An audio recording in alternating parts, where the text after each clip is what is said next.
Welcome back. It's the Fanwire Podcast with your host, Delano.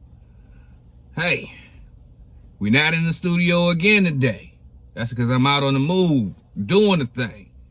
So, let's talk about what the Washington Mystics should expect from free agency tomorrow.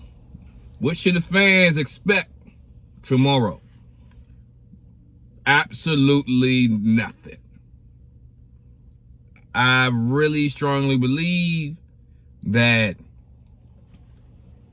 the reason why we had a delay in the introduction to our new general manager in Jamila Wideman and our new coach in Sidney Johnson was because we're not doing anything. We're not making any moves. So, this is a good and a bad thing. I'm going to say the reason why it's a bad thing is because it's going to be a lot of losses at the end of the day. A whole lot of losses. And this is going to be a real test to see who is a real Washington Mystic fan. And what's going to happen is I don't want to say we're tanking for the future, but we're starting the process to make the future bright, right? So we're gonna have a lot of losses. We're gonna get at least 2 good, strong draft picks that's gonna help propel us into the future. So with that being said, we're gonna keep in mind that with our 2 first-round draft picks, we have the number 4 draft pick, the number 6 draft pick in the WNBA 2025 draft. We got a good chance to get 2 strong quality players. Will they be stars? Will they be role players? Or will they run the bench? Or warm the bench? It's a good question. We don't know. It depends on who we select, right? But with us having WNBA seasoned veterans that have value, it's a very good chance that they will be moved. We just don't know when. We just don't know who. I have some ideas, but we'll talk about that another time. But right here, right now, what should we expect tomorrow? February the 1st, the first day of WNBA Free Agency. Again, prepare yourself for absolutely nothing to happen. Absolutely nothing. We possibly might get a role player or somebody to fill out the bench, but I don't really believe that's going to happen. I think that we're going to go with these 2 draft picks and see what happens. Or as a caveat, we're going to draft one person, whether it's the number 4 pick or the number 6 pick, and we're going to trade that pick for future draft picks. If we are starting a process, let's say like the Philadelphia 76ers did when they acquired all these number 1 picks and all this talent, if we're going in that direction, we have a strong chance to really build this team with stars. You know, we're missing out on Paige Becker this year. We're missing out on a few other players, but it's important that we get the right pieces and maximize what we got going on here. We had a real good opportunity to get the number 1 pick in this draft. However, previous leadership decided, at the last minute they want to win some games. And it took us out of contention for the number 1 pick. Fine. Cool. It is what it is. Can't go back to it. But knowing that we have an opportunity to set us up for to win multiple championships in the future, by getting the right pieces, it's going to cause some of our fan favorite players to disappear, to leave this team for other opportunities.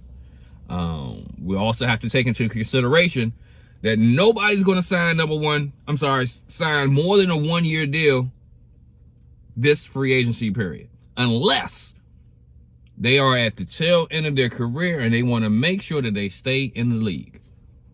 If they are a veteran or an upcoming player that has value, they're only going to sign for 1 year because they're looking for the maximum money that they can get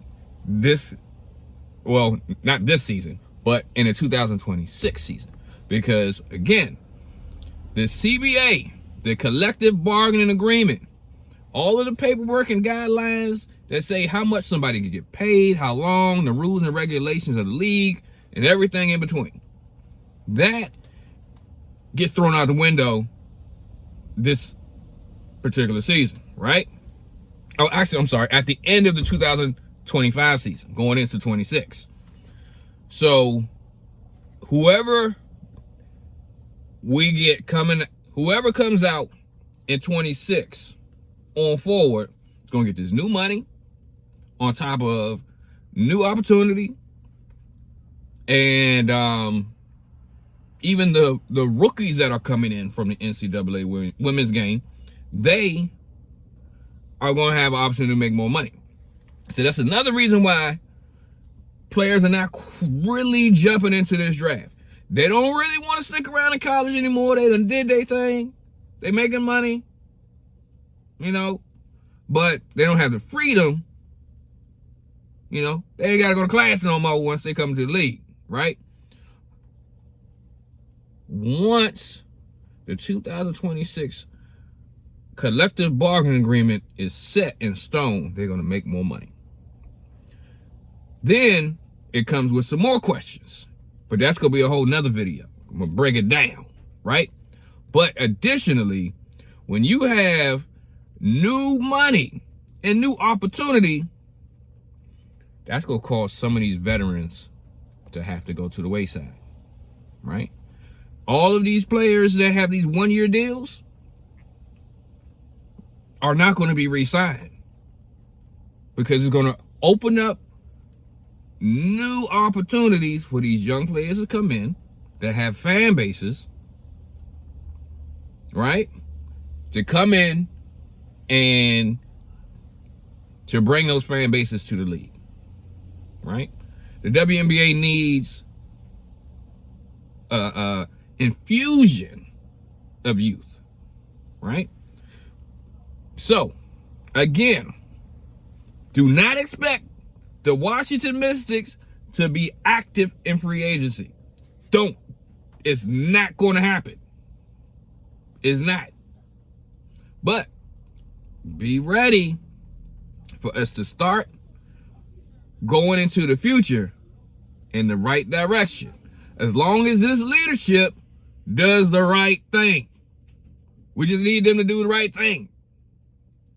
So we'll see what happens from here. We'll see what direction we go. So again, be prepared for a lot of losses, but don't lose faith in the direction that we're going. All right? So a message to Jamila Wyman. We are trusting in you to do the right thing. We're trusting you.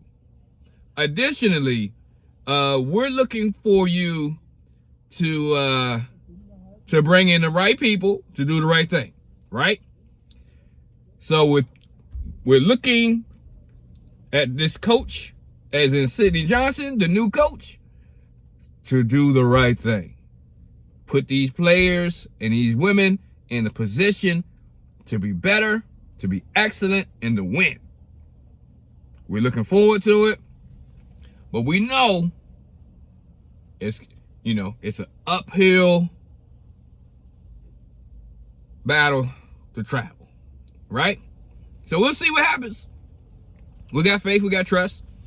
Hopefully you guys are here for what's coming, right? Because you have a draft in a couple years with Juju Watkins. You got a draft coming up with other great players. You know, it's just a matter of what we're going to do. We can really set ourselves up to be really on top of things. But to position ourselves for the future, it comes with losing. You got to tear it down to build it back up. So we are in the tear down process. I'm here for the process. A lot of us are here for the process. But for the fan base, you got to trust the process. Be ready for the process. All right. This is your host, Delano, of the Fanwire Podcast. Signing out. We're here for the process. You know. But to the leadership, just let us know what's going on. You know, we know that you couldn't really get into it yesterday due to all of the tragedy that was going on. But we're going to need y'all to do something. We're going to need y'all to say something tomorrow. I got to say something tomorrow. All right? We're looking forward to it. I'll cover it. Let everybody else know what's up. All right, again, this is Delano from the Fanwire Podcast. Letting you know, we out of here.